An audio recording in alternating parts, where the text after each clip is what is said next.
You hadn't meant to fall asleep in the daycare. You really hadn't. You were just there to deliver some maintenance reports, maybe double-check the lighting timers, and then head out.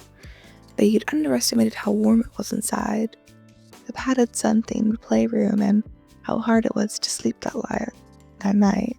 So when you sat down for just a second on one of the beanbag chairs, the lull of the soft music and the faint mechanical humming had you knocked out in under 5 minutes. Then you woke up, though. It wasn't to a blaring alarm or some security notice. It was to curious golden eyes of sun inches from your face, his hand on either side of your beanbag. "Rise and shine, sleepy star," he chirped, voice giddy and sharp like a wind-up jack-in-the-box. You blinked. Son? What time is it?" he said through a yawn. "Late enough," he said, spinning around in one dramatic twirl, his limbs flailing in choreographed chaos.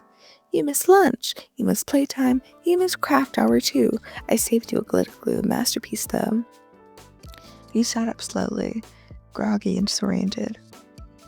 "Right. Sorry." "I didn't mean to nap," you say, waking up finally, fixing your yawns. Sun's face tilted. "You looked peaceful, like a little dreamer, drifting through space," he sang, circling around you with playful footsteps. "It's dangerous to sleep around me, you know." He froze for a beat. "Why?" you asked curiously. He leaned in, close, too close. His fingers gently turning your chin upwards, and his voice dropped into a whisper. "Because I don't play fair when I like someone." Your heart jumped. "What?" But the lights flickered. The second they dimmed, his head jerked back in a stuttering twitch. He had made low, mechanical noise, and then a soft groan. His whole body had shifted and twitched and sank lower. Moon's voice was silky steel. "You really let them sleep here, sunshine." You backed up slightly, still processing Sun's weird behavior, only to realize that now you were looking at Moon. Same frame, different soul. "Moon! Hey, I didn't mean to," you said, raising your hands. "I must have just passed out." "I'm not mad," Moon murmured. His voice was quieter than Sun's. Always was. Where Sun was radiant and chaotic in joy, Moon was carried and sleepy, like a lullaby that had gone out slightly off tune. He stepped into your personal space, his face unreadable in the low light. "I watched you," he admitted, "while you were sleeping." Creepy," you muttered, trying to play it off, but your cheeks heated.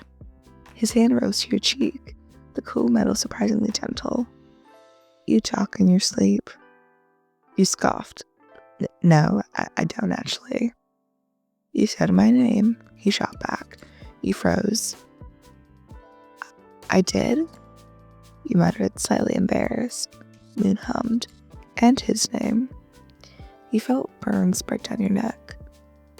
And you sighed. He was too close now. He crouched to your level, his face tilted like he was reading you. "What were you dreaming about, Starlight?" "Nothing," you lied. He leaned in further. "Was it about us?" You swallowed. "You're messing with me." Moon tilted his head, a slow grin creeping up. "Am I?" Not quite a kiss, more like kind of half of one, more like a thread of one. You sat there stunned. He chuckled. "You're cute in your short circuit." "Moon?" you whisper. "What was that?"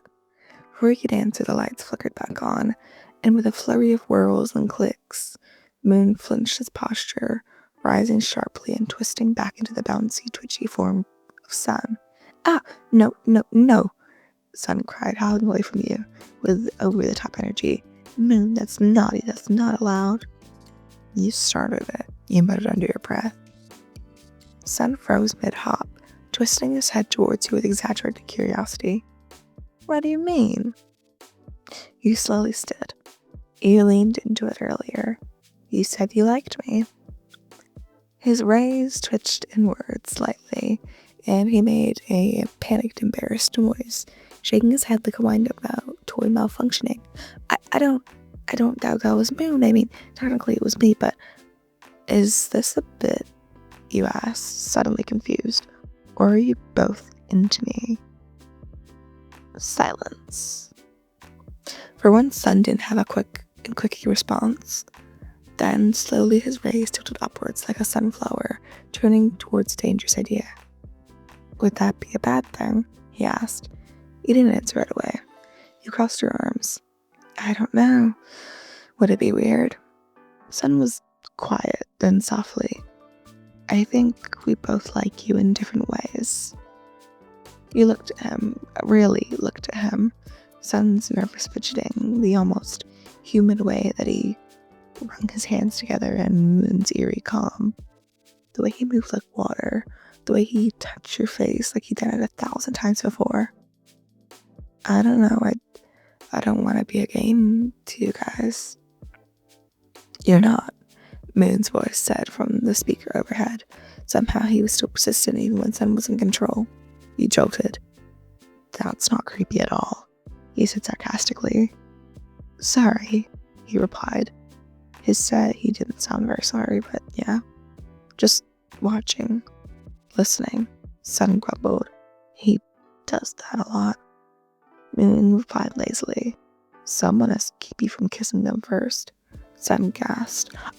I wasn't going to kiss them first. Moon chuckled with a long, low one. You almost did. You groaned, bending the bridge of your nose. Okay, no more almost kisses unless you two want to figure out what you want. There was a pause. Then Sun slowly, we want you. Moon agreed. You stared at both of them, two beings in one body, two voices, two minds. Then don't tease me, he said. Sun tilted his head. So does that mean we can kiss you for real? He blushed. Maybe.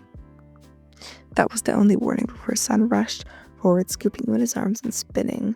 Yay, our little Sun said maybe. And somewhere in the back of your head, you heard Moon again. I'm holding you to that.